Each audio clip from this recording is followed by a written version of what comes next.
Welcome to the Daily History Chronicle. Each day, we travel back to discover a pivotal moment that changed the world. These aren't just dates and facts.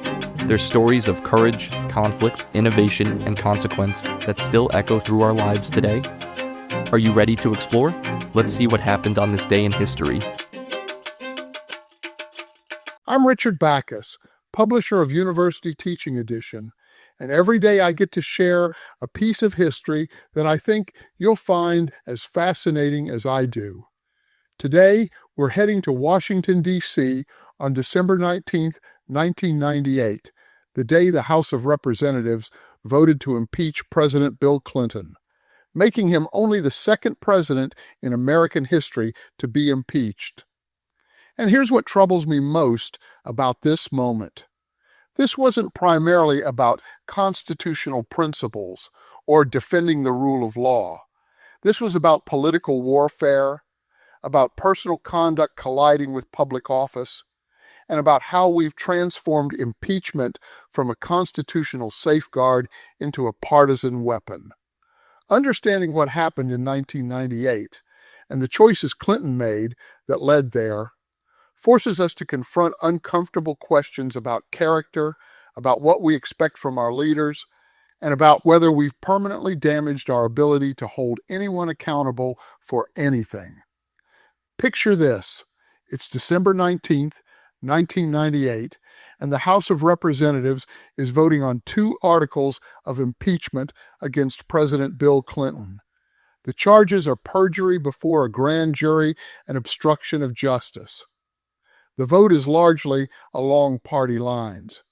By the end of the day, Clinton is impeached, only the second president after Andrew Johnson in 1868 to face this constitutional rebuke. But here's what makes this moment significant.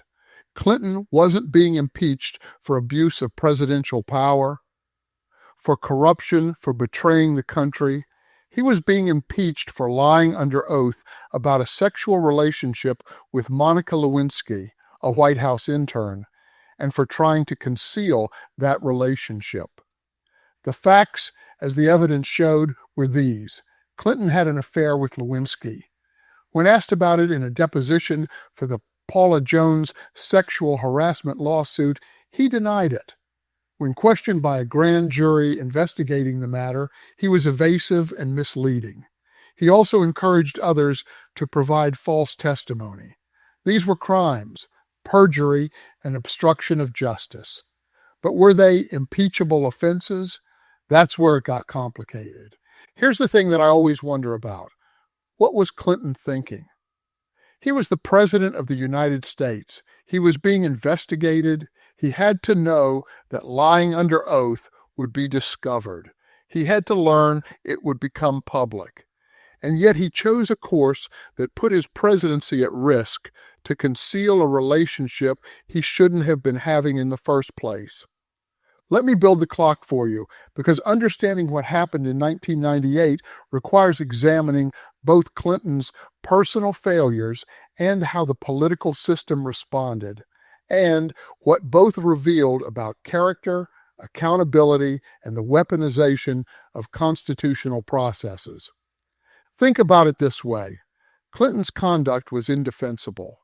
As someone who believes character is what you take with you when you leave this earth, I can't overlook this. He had an inappropriate relationship with a subordinate, a massive power imbalance. He was unfaithful to his wife. Then, when questioned under oath, he lied. When investigated, he obstructed. These aren't minor lapses. These are serious failures of character and clear violations of law. Here's what the evidence tells us. Clinton could have handled this differently at multiple points. He could not have had the affair. He could have been honest when questioned. He could have accepted responsibility early. Each time, he made the choice that protected himself in the short term while creating greater problems down the road. But here's where it gets more complicated. From a purely legal standpoint, Clinton committed perjury and obstruction of justice. But the context matters. He lied about a private sexual relationship, not about official duties. He didn't abuse presidential power to cover up. He just lied. The question becomes, is that an impeachable offense? The Constitution says presidents can be impeached for treason, bribery, or other high crimes and misdemeanors. What does that mean? The founders deliberately left the matter vague, but the general understanding is that impeachment is for serious abuses of presidential power that threaten the republic, not for personal misconduct or ordinary crimes. I find myself thinking about the position Congress was in. Clinton had clearly committed crimes, but were they the kind of crimes that justified overturning an election and removing a president? Republicans said yes. The rule of law demands that even presidents be held accountable for perjury. Democrats said no. The offenses, while serious, didn't rise to the level of threatening the constitutional order. Now, here's what I believe is crucial, because looking at the evidence and how this unfolded, I see multiple failures. Clinton's personal failures, yes, but also systemic failures in how we handle accountability. Clinton's impeachment was driven largely by Kenneth Starr, the independent counsel initially appointed to investigate a real estate deal, Whitewater, who ended up investigating Clinton's personal life. Starr's report to Congress was graphic, detailed, and focused overwhelmingly on the sexual aspects rather than the legal aspects of Clinton's conduct. It felt less like a legal document and more like an attempt to humiliate and destroy. The House impeachment vote was almost entirely partisan. Republicans voted to impeach, Democrats voted against. Very few members crossed party lines. That should trouble us. If impeachment is truly about defending the Constitution, shouldn't it be bipartisan? If it's purely partisan, isn't it just political warfare by other means? The Senate trial in early 1999 ended in acquittal. No article received even a simple majority, let alone the two-thirds needed for conviction. Public opinion throughout supported Clinton remaining in office. Most Americans thought his conduct was wrong, but didn't warrant removal. Think about what this reveals. Clinton's character failures were real. His crimes were real. But the process of holding him accountable became so partisan, so focused on destruction rather than justice, that it undermined its own legitimacy. We're still living with the consequences of 1998, and I think this is where the story becomes especially relevant for us right now. Look at how impeachment has been used since Clinton. Donald Trump was impeached twice, once over Ukraine, once over January 6th. Both impeachments were largely partisan. Democrats voted to impeach, Republicans mostly voted against. The pattern Clinton established, impeachment as a partisan weapon rather than a constitutional safeguard, has become normalized. Here's what troubles me. We've broken impeachment as a tool. When everything becomes impeachable and nothing is impeachable at the same time, when we threaten to impeach presidents, we oppose and refuse to impeach presidents. We support regardless of conduct. We've lost the ability to hold anyone meaningfully accountable. Think about it. Clinton committed perjury and obstruction, but remained in office because it was seen as partisan overreach. Trump allegedly abused power in multiple ways, but remained in office because impeachment had become routine partisan warfare. The mechanism the founders created as a last resort for removing dangerous presidents. We've made it into just another political tactic. The pattern shows up in how we generally evaluate leaders. We've become tribal. Our side's leaders get defended no matter what they do. Their side's leaders get attacked no matter what they do. Character doesn't matter, only whether someone is on our team. Here's what the evidence from Clinton's impeachment tells us.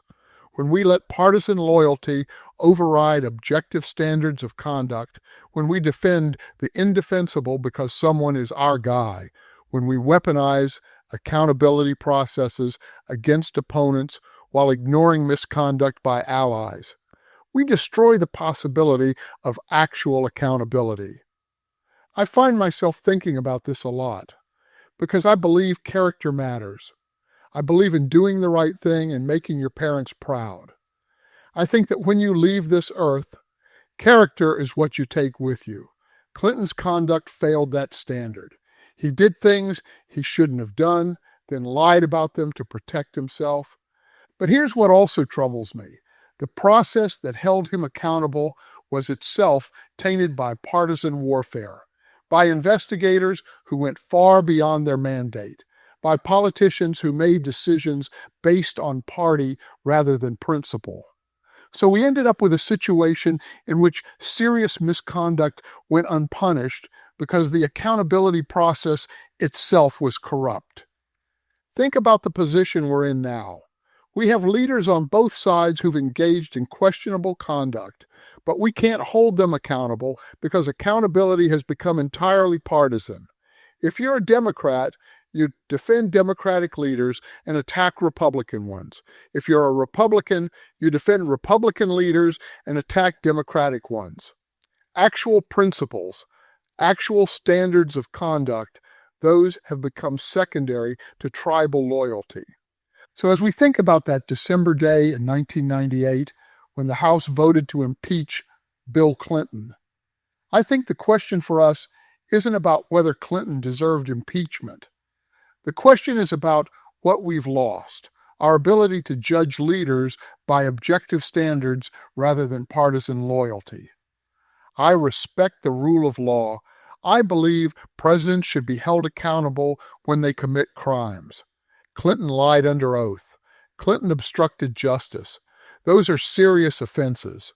As someone who worked in law enforcement, I can't just dismiss perjury because the subject matter was private. But I also see how impeachment was weaponized, how it became about destroying a political opponent rather than defending the Constitution. And I see how that's damaged our ability to hold anyone accountable for anything. Here's what troubles me most. Clinton's impeachment taught both parties the wrong lessons. Republicans learned that impeachment could be used as a partisan weapon, but that it probably wouldn't succeed without bipartisan support. Democrats learned that if you stick together and defend your leader regardless of the facts, you can win. Both lessons are destructive. Think about what we need instead. We need to be able to say, this person is on my side politically, but their conduct was wrong and they should be held accountable. We need to be able to say, this person is my political opponent, but the charges against them don't justify impeachment. We need to make decisions based on evidence and principle rather than partisan loyalty. Can we do that? The evidence from 1998 and since suggests we can't. We've chosen sides, and we defend our side no matter what. I always come back to this principle. Never judge without evidence, but also never let partisan loyalty override what the evidence shows. Clinton lied under oath. That's a fact. Whether that justified impeachment is a judgment call where reasonable people can disagree, but we should be able to acknowledge the facts without letting partisanship determine how we interpret them. Here's what gives me some hope. Public opinion in 1998 was actually fairly nuanced. Most Americans thought Clinton's conduct was wrong but didn't warrant removal. That's a reasonable position, acknowledging personal failing while recognizing it didn't threaten the constitutional order. Maybe the public gets it even when politicians don't. But here's what troubles me. The political class didn't learn from that nuanced public judgment. Instead, they learned to double down on partisanship, never to admit fault, to defend the indefensible if it's your side, and attack relentlessly if it's theirs. The great philosopher George Santayana once wrote, "Those who cannot remember the past are condemned to repeat it." And here's why that matters today. Clinton's impeachment in 1998 taught us What happens when accountability becomes purely partisan? When we defend misconduct by our allies and weaponize processes against opponents? Yet we've repeated this pattern with every impeachment since. Trump's 2 impeachments were equally partisan, equally ineffective at accountability, equally damaging to the constitutional process. We've normalized impeachment as political warfare while making it impossible to use for its intended purpose, protecting the republic from dangerous presidents.